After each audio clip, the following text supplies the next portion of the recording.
6 - 5 = 2।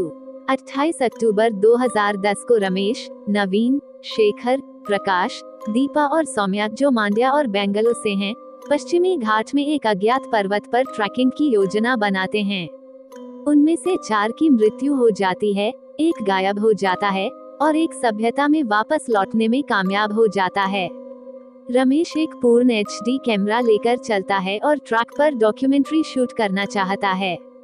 अजीबोगरीब घटनाएं होती हैं जो उन्हें बुराई के अस्तित्व पर विश्वास दिलाती हैं और उनकी जान जोखिम में पड़ जाती है। वे ट्रैक में होने वाली परेशानियों को रिकॉर्ड करने में कामयाब हो जाते हैं।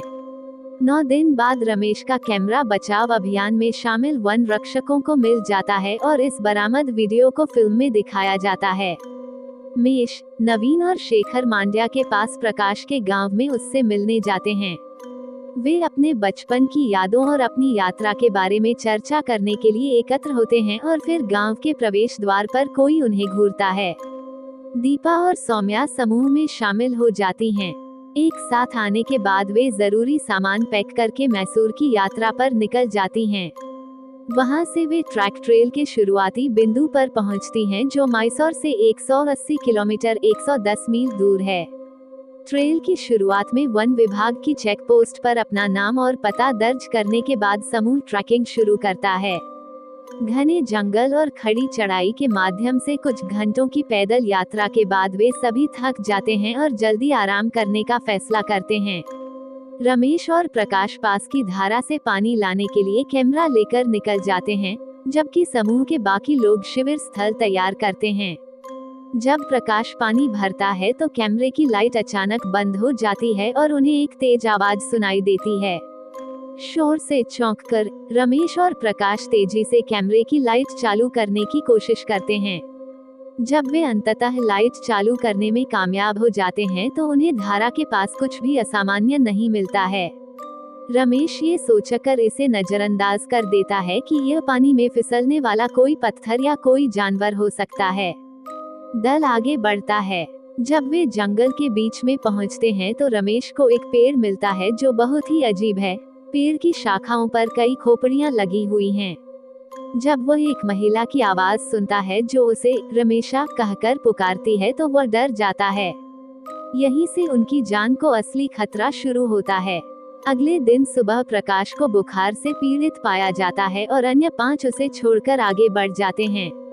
वे सभी पहाड़ की चोटी पर पहुंच जाते हैं और रमेश पहाड़ी की चोटी पर एक खोपड़ी रखता है। फिर वे एक तस्वीर लेते हैं। रमेश जो बैग ले जा रहा होता है उसमें स्वतः ही आग लग जाती है।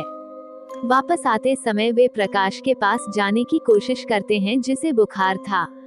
उन्होंने उसकी आवाज सुनी लेकिन वे उस तक पहुंचने में असमर्थ होते हैं और अपना रास्ता खो देते हैं। सौम्या अचानक कहती है कि यह एक शैतानी कृत्य हो सकता है।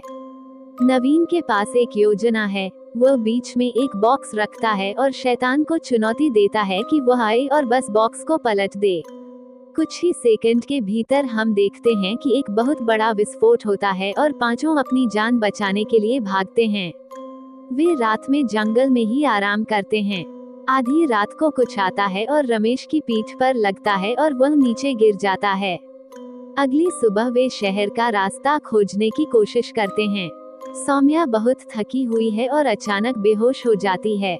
नवीन और कुमार पानी लाने जाते हैं। दीपा और रमेश नवीन की मदद के लिए आवाज सुनते हैं और वे दोनों उनकी मदद करने जाते हैं।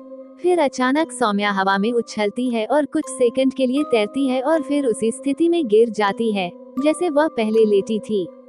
इस बीच चारों वापस आ जाते हैं। फिर सौम्या उठती है और वे सभी आगे बढ़ते हैं।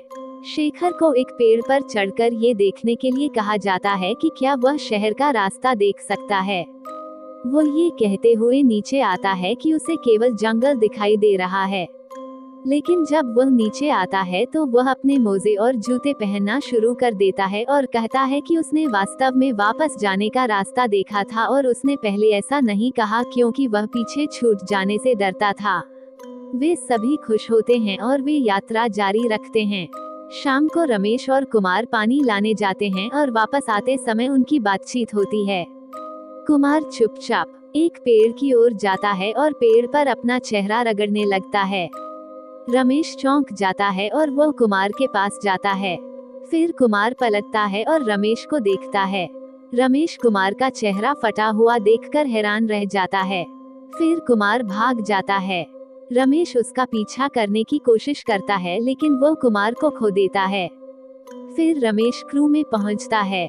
दीपा, सौम्या, रमेश और नवीन सोने का फैसला करते हैं और उसकी तलाश जारी रखते हैं।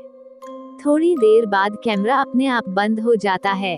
कुछ समय बाद कैमरा वापस चालू होता है और हम देखते हैं कि कुमार पीछे पड़ा है लेकिन किसी ने उसे नोटिस नहीं किया। वे दीपा को बहुत बुरी हालत में पाते हैं और नवीन उसे उठाता है और सभी आराम करने का फैसला करते हैं।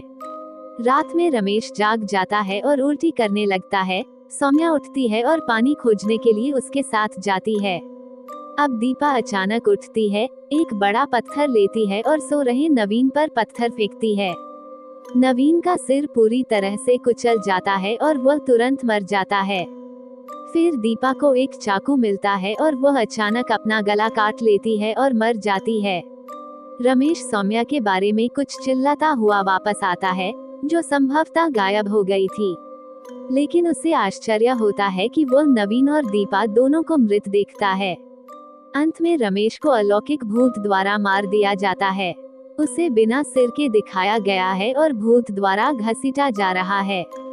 एकमात्र व्यक्ति जो वापस लौटता है वह है प्रकाश। कुछ दिनों के बाद रमेश का कैमरा मिल जाता है और अब उसे सिनेमाघरों में दिखाया जा रहा है। यदि ये कहानी आपको पसंद आई हो तो अपने दोस्तों और अन्य लोगों के साथ शेयर जरूर करिएगा।